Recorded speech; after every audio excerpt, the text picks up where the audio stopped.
A continuación, hablemos de salud mental.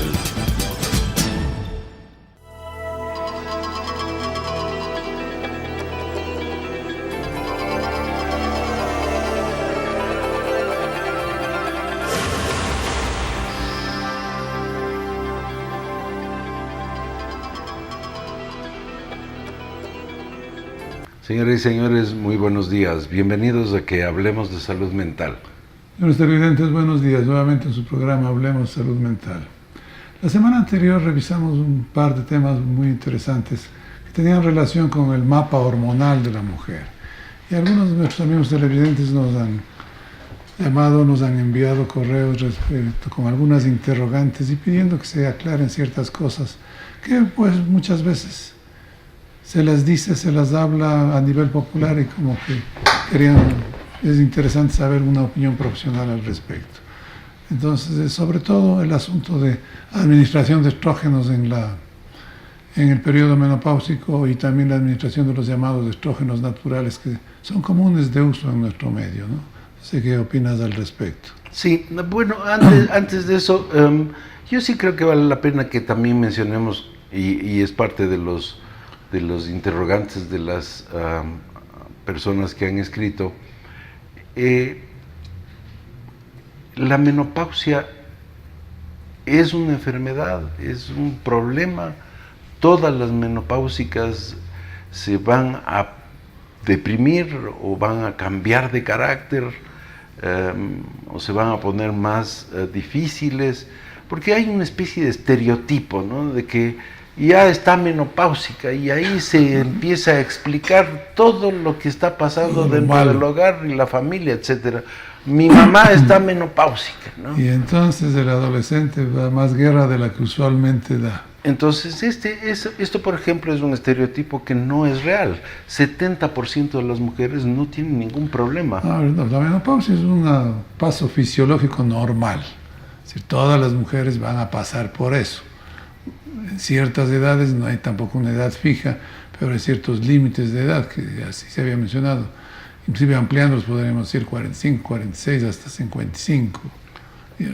Ampliado. Generalmente entre 48 y 52.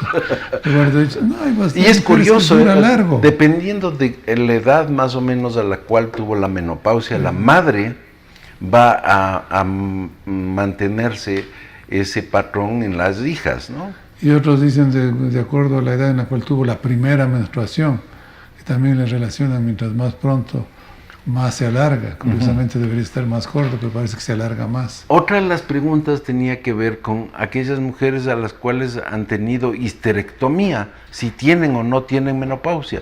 Y desde luego que sí, la menopausia quiere decir la última menstruación. Las mujeres que han tenido histerectomía evidentemente ya no van a tener menstruaciones, pero quienes no les han quitado sus ovarios van a seguir ovulando, no van a tener menstruaciones, pero van a seguir ovulando hasta que un día dejarán de ovular y ese sería el correspondiente a la menopausia. Y seguirán teniendo disminución de sus estrógenos porque los ovarios seguirán produciendo menos. Exacto. Entonces esa es la explicación. El útero aquí juega un papel secundario, solo como que es una vía de paso para desechar el sangrado, ¿no? En unas mujeres lo vemos muy claramente porque es la última menstruación, pero en otras mujeres tenemos que asumir que en cierta edad, alrededor de los 46, 48 años, 52, 54 años, pues ya no está ovulando y está en una menopausia. ¿Cómo se hace esto? El estudio hormonal es fundamental, es decir, vamos a ver cómo están los estrógenos, cómo está la progesterona, cómo está la folículo estimulante, cómo está la hormona luteinizante. Todas estas hormonas femeninas van a mostrar una baja notoria justamente cuando ya se ha producido la menopausia. En aquellas mujeres que digo, en las cuales no podemos saber porque no tienen útero, han sido histerectomizadas años antes. Claro, pero lo importante es medir justamente el nivel, la concentración de la hormona y eso. Inclusive las personas que tienen útero también, no es que no pueda hacerse, también se mide la concentración y nos ayuda a explicar los síntomas motores, por ejemplo, los síntomas vasomotores, por ejemplo. Entonces Entonces eso sí nos orienta sobre qué podría o no podría estar sucediendo en ese momento. Ahora, esto del que mencionas, de los vasomotores, a algunas personas les molesta muchísimo, Sí. y a otras personas los toleran bastante bien, ¿no? Otras personas no son muy intensos. Otras empiezan con su abanico y ya cuando ves en la fiesta que saque el abanico, dices, ese señor está No es para bailar una sevillana precisamente. Bien, este tipo de cambios se van a dar. Se van a dar cambios en todas las mujeres que tienen la menopausia desde el punto de vista psicológico. No. Hay algunos estudios que señalan cuáles serían las mujeres que van a tener más problema al llegar a la menopausia. Porque la menopausia, como hemos visto, implica una baja hormonal, y esa baja hormonal hace que, por ejemplo, la piel de una mujer menopáusica sea absolutamente diferente a la piel de una mujer que no ha llegado todavía a la menopausia, una mujer más joven.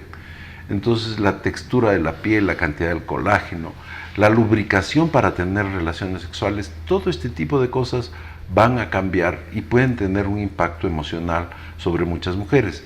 ¿En cuáles más? En aquellas en las cuales han basado su seguridad en su belleza física. Entonces, la menopausia es una verdadera amenaza a la fuente de su seguridad. Ese tipo de mujeres va a tener más problemas, o probablemente va a ser más problemática su periodo menopáusico.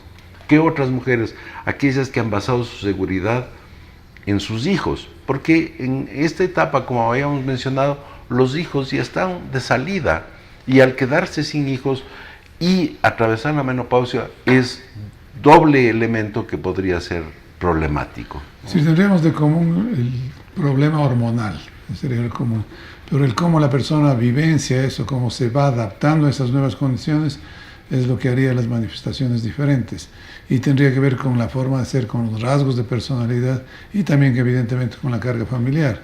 Las personas más susceptibles, personas que han basado, como tú mencionas, en su belleza, en la presencia de los hijos, quizás en una relación no muy satisfactoria con su pareja, pero atenuada por la presencia de los hijos, pues de pronto como que van perdiendo esas defensas, y sumado a esto el factor hormonal se hace que haya dificultades en cuanto a la adaptación del nuevo estilo de vida. Ahora, ¿qué otros problemas va a tener la mujer en la menopausia? Pues uno de esos muy frecuente es lo que se llama osteopenia y osteoporosis. Es decir, los huesos se vuelven más frágiles porque hay menor formación de hueso, hay menos fijación del calcio en los huesos, y los estrógenos y las hormonas femeninas jugaban un papel muy importante en el transporte del calcio hacia el hueso. Y si es que ya no hay el transporte, no importa que uno se esté tomando todos los litros de leche o comiéndose los chochos o tomando calcio, porque no se están transportando. Entonces los ginecólogos utilizan o estrógenos o hormonas sustitutivas o medicamentos que de una manera u otra tienen ya un transportador hacia el hueso. Ayudan a fijar el calcio y recomiendan pues no solo la alimentación, no solo la administración de calcio, el exponerse al sol, el hacer ejercicio, que hacen que se mantenga ese aporte de que se generen nuevas células en el hueso y no se vaya blanqueando, debilitando, ¿no? El término más en vez de blanqueando sería negriando, porque en las radiografías se ve el hueso negro, ¿no? Ya cada vez menos calcio. Y lo que tú acabas de mencionar es bien importante, y voy a reiterar. Las señoras que estén en el periodo menopáusico deben tomar sol. Nosotros tenemos un maravilloso sol, a veces hasta demasiado intenso. Tomar sol no necesariamente no quiere decir que se pongan al sol horas de horas, bastaría unos 20 minutos, o si es que van a estar en un ambiente que no haya cuidados de sombra y demás, utilizar bloqueador solar, sombreros, ese tipo de cosas. El sol es importante para la parte de los huesos, y el ejercicio, ¿no? El ejercicio es fundamental. Las mujeres que han hecho ejercicio a lo largo de la vida tienen mucho menos tendencia a osteoporosis y osteopenia. porque justamente han estado en este proceso de fijación de nuevas células óseas que mantienen la integridad del hueso. Sí, ahora este tema del sol, un poco en nuestro medio como que se lo ha puesto peligroso por los índices de rayos UV y todo eso. Por el cáncer de piel, ¿no? Entonces yo creo que, pero que con las debidas precauciones eso tiene que mantenerse, y sí es una recomendación válida todavía pese a los otros inconvenientes que presenta. Entonces, volviendo a la pregunta inicial del programa, ¿se debe o no se deben utilizar sustitutos hormonales a raíz de la menopausia? Hay dos escuelas, hay unos que dicen que sí y hay otros que dicen que no. Los que dicen que sí dicen que ese sustituto hormonal no solamente le protege a la mujer en términos de la calidad de su piel, de su lubricación, de su textura, etcétera, etcétera, sino también le protege de infartos de miocardio que son más frecuentes en las mujeres después de la menopausia. Les ayuda también en la parte de los huesos, es decir, en la parte de no desarrollar osteopenia y osteoporosis. Entonces, y adicionalmente en aquellas mujeres que hayan tenido tendencia a la depresión, les protege para la depresión. Sí, yo creo que las ventajas sí, comparativamente sí son buenas. Pero también, como tú decías, hay otra tendencia hay que otra. dice pues la administración de estrógenos como que no sirve para nada y más bien puede llevar a ciertas complicaciones. Y hay ciertos pacientes en los cuales no se debería indicar estrógenos, ¿no? Pacientes fumadores, por ejemplo, pacientes con problemas vasculares no deberían utilizarlo. Y hay publicaciones que tajantemente dicen que no marca una gran diferencia en grupos administrados de estrógenos y grupos no administrados de estrógenos, grupos de pacientes con las mismas sintomatologías, ¿no? Entonces hay estudios que como que desechan esta. Pero ya habíamos mencionado que, por ejemplo, en el caso de problemas emocionales, de depresiones leves, muchas veces solo con estrógenos hemos visto buenos resultados. Bien, nos vamos a unos anuncios, regresamos con ustedes en un minuto.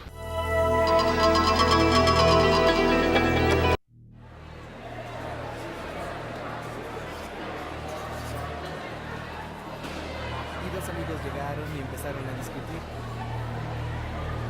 Hola, linda. ¿Qué tal? Hola. ¡No! Ojo, es una carta para Nick. Quiere que se la demos. Nick, léela. Que la lea, que la lea, que la lea, que la lea, que la lea, que la lea, que la lea, que la lea, que la lea, que la lea, que la lea, que la lea, que la lea, que la lea. Oye, creo que este papel es tuyo. Así no era la broma. Pues no.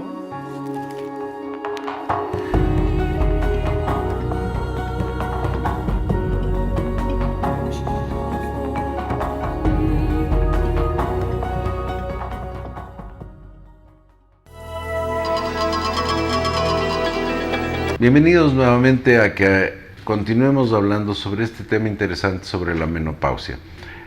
Estábamos hablando justamente de si se debe o no se debe dar sustitución hormonal. Ese es un tema que yo creo que todas las personas que estén en este periodo lo deben discutir con su médico, porque hay condiciones en las cuales sí se puede y en condiciones en las cuales no se puede. Hay algunas personas que tienen problemas de carácter vascular, está completamente contraindicado el uso de este tipo de hormonas. Hay personas fumadoras también en las cuales no se debe utilizar este tipo de sustitución hormonal. Y otras personas que no quieren tenerlo, pues hay otras formas de sustitución hormonal que se les llaman fitohormonas. No son tan buenas como los estrógenos conjugados que se dan hormonalmente, digamos, de laboratorio, de medicación fabricada, pero las fitohormonas o fitoestrógenos que salen de la soya, y hay algunas personas que reportan muy buenos resultados con la infusión de hoja de higo, por ejemplo, puede ser una de las alternativas, ¿no? Sí, parece que son de utilidad en algunas personas, sobre todo a personas que les gusta productos naturales. En las calores, en estos bochornos que tú mencionabas, parece que sí, sin agua de hoja de higo, las fitosoya, pues sí, a lo mejor en algunas personas sí es una opción válida, en otras personas como que se queda corto y Sí, no les sirve no para les nada. sirve para nada. En caso de las alteraciones emocionales, pues yo sí creo que tratar solo con este tipo de estrógenos un cuadro depresivo, por más leve que sea, yo sí no he visto resultados aceptables, ¿no? Yo creo que sí hay que combinar ahí con antidepresivos. Y nuevamente recalcamos, muchas de las personas que tienen una depresión menopáusica que es leve, la sustitución hormonal va a ser más que suficiente porque se van a mejorar tanto de la parte orgánica, digamos, como de la parte emocional. En otras, sí es importante que tengan un cuidado desde el punto de vista de tratamiento de la depresión. La depresión es una cosa seria, la depresión no es inocua, la depresión produce daños a nivel cerebral y cuando uno está sobre los 50 años, quiere decir que ha transcurrido 50 años en donde las células cerebrales se han ido gastando alrededor de 50 años. Entonces las que quedan tenemos que cuidarlas bien.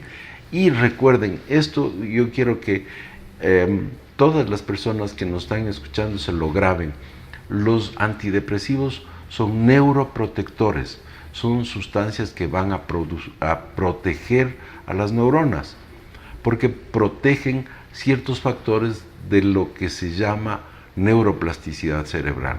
Entonces, mucha gente tiene muchísimo miedo de los medicamentos psiquiátricos y tienen mala prensa los antidepresivos, pero los antidepresivos realmente son sustancias que van a mejorar la calidad de vida de las personas, van a mejorar el ánimo y van a proteger neuronalmente. Y una cosa que yo añadiría que es muy importante, no son adictivos, porque es uno de los grandes temores de las personas, ¿no? ¿Me voy a acostumbrar al antidepresivo? No, no se va a acostumbrar, lo va a tomar mientras sea necesario, mientras necesite. Lo que no podemos saber es el tiempo que va a necesitarlo, ¿no? El tema que quedó pendiente la semana pasada es el de la depresión posparto y la psicosis puerperal. Nuevamente aquí el rol de las hormonas y la susceptibilidad individual va a jugar un papel muy importante. No quiero decir que estos son los dos únicos factores. Hay otros factores de carácter psicosocial que pueden determinar el aparecimiento de una depresión posparto. La depresión posparto es vista en alrededor del 10 al 13% de mujeres en el periodo de posparto. Y esta depresión se caracteriza por alteración marcada del sueño, pérdida de la energía, pérdida de la vitalidad, un temor brutal en el manejo del niño, una sensación de incapacidad de manejar al bebé. Muchas de las mujeres tienen vergüenza de expresar lo que están sintiendo porque la mayor parte de mujeres se siente feliz después del parto de ver que su niño está sano, etcétera, etcétera.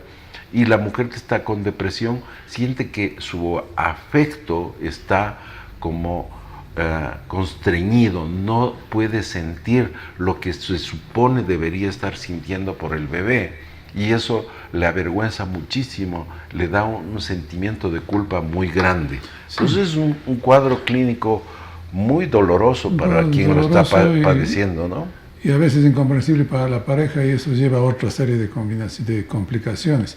Ahora no sé, yo creo que según las estadísticas se ve un poco más en las primerizas, ¿no? En el primer parto, no, lo cual no implica que no pueda verse en los sucesivos, en los subsiguientes.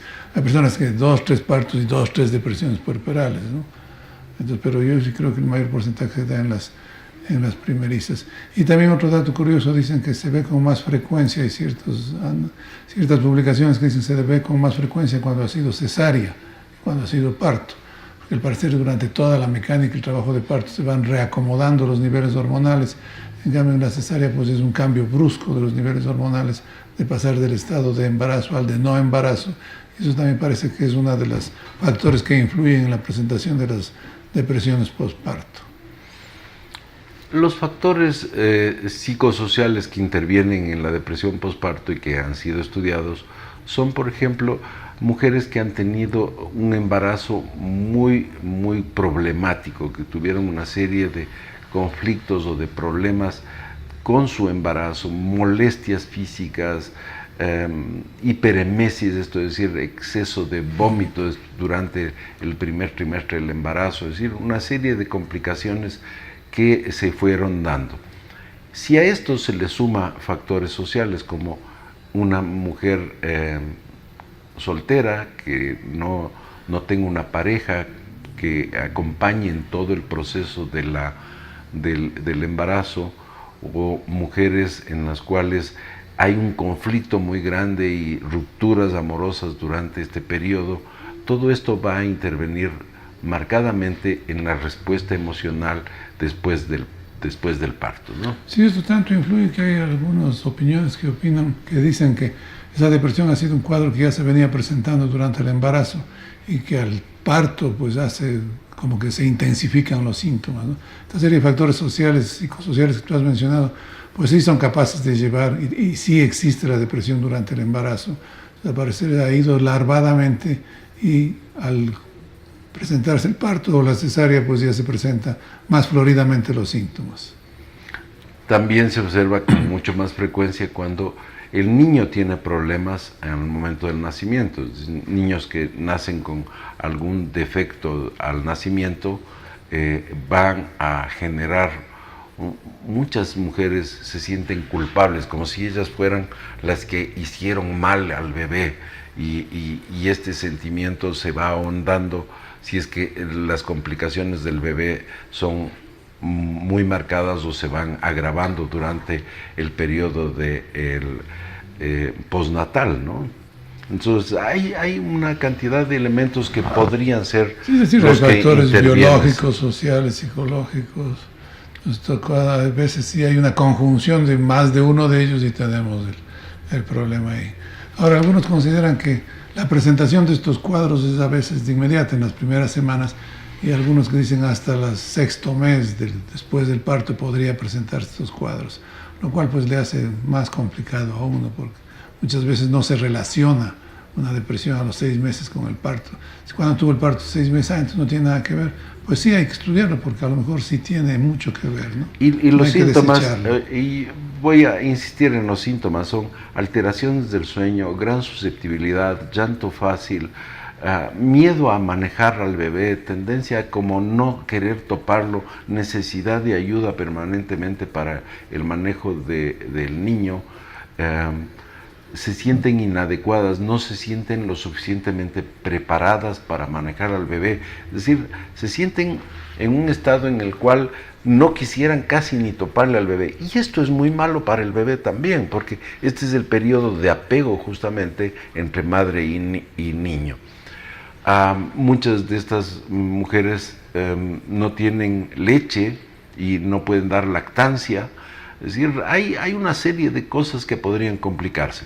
Ahora, si es que se necesita tratamiento, el tratamiento tiene que ser farmacológico para salir de la depresión, y es muy importante que esa mujer recupere rápidamente su estado de ánimo, por lo que acabo de mencionar, porque es una época fundamental para el bebé y para la mamá en términos del apego, de la unión madre-hijo, que es muy importante para el desarrollo psíquico del bebé y para el bienestar de la mamá. Claro, hay esa compenetración de madre e hijo, yo creo que eso facilita justo el desarrollo del bebé.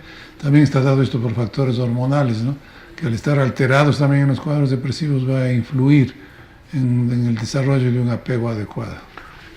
Lo que les preocupa a muchas de las mujeres es que en algunos casos se va a tener que suspender la lactancia, porque los medicamentos que va a tomar la mamá de una manera u otra van a excretarse en la leche, y el niño al tomar la leche de la mamá va a estar recibiendo medicamentos que no necesita.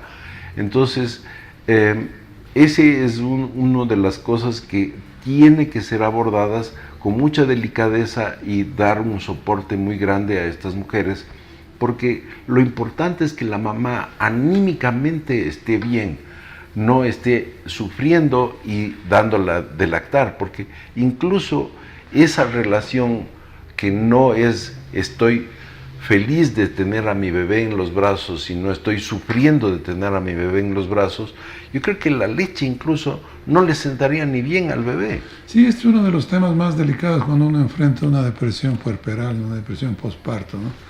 Porque claro, por un lado se nos bombardea con la idea de que sí, la lactancia materna es muy buena, sí, estoy de acuerdo, es absolutamente buena, y es de primera elección en caso de poder darse. Pero lo que tú dices es real. Si es que esa madre necesita un antidepresivo para mejorar su calidad de vida y por tanto la de su bebé, no podemos darles a los dos. Los antidepresivos pasan a la leche materna, la mayor parte de ellos. Y si bien no hay una constancia, no hay una seguridad de que le van a afectar, pero sí no es justo que un bebé recién nacido esté recibiendo sustancias que no necesita aparentemente, ¿no?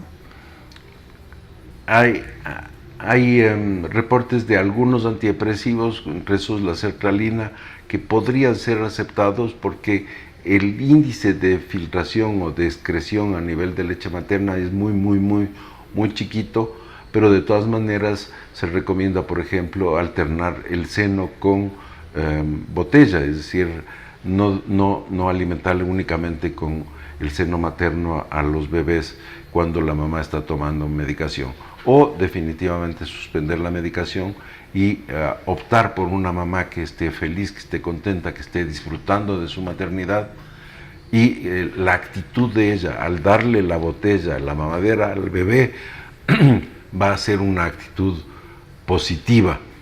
No importa de que le esté dando leche materna si la actitud de la mamá hacia el bebé es de una actitud de miedo, de terror, de rechazo muchas veces. Producido, ¿no?, por la enfermedad, obviamente, no es que... Claro, es la enfermedad la que produce eso. La que le produce esos sentimientos, esas conductas hacia el bebé. Entonces, claro, es preferible que maneje la situación, que mejore su estado anímico, y ahí sí, si todavía está a tiempo, pues puede, inclusive, aunque ya debe haber disminuido la cantidad de leche que tiene, ¿no? Bien, les esperamos la próxima semana para que sigamos hablando de salud mental. Hasta la próxima semana, buenos días. Las opiniones vertidas en este espacio por la producción y dirección del programa son de exclusiva responsabilidad de sus autores y de quienes intervienen en ellos.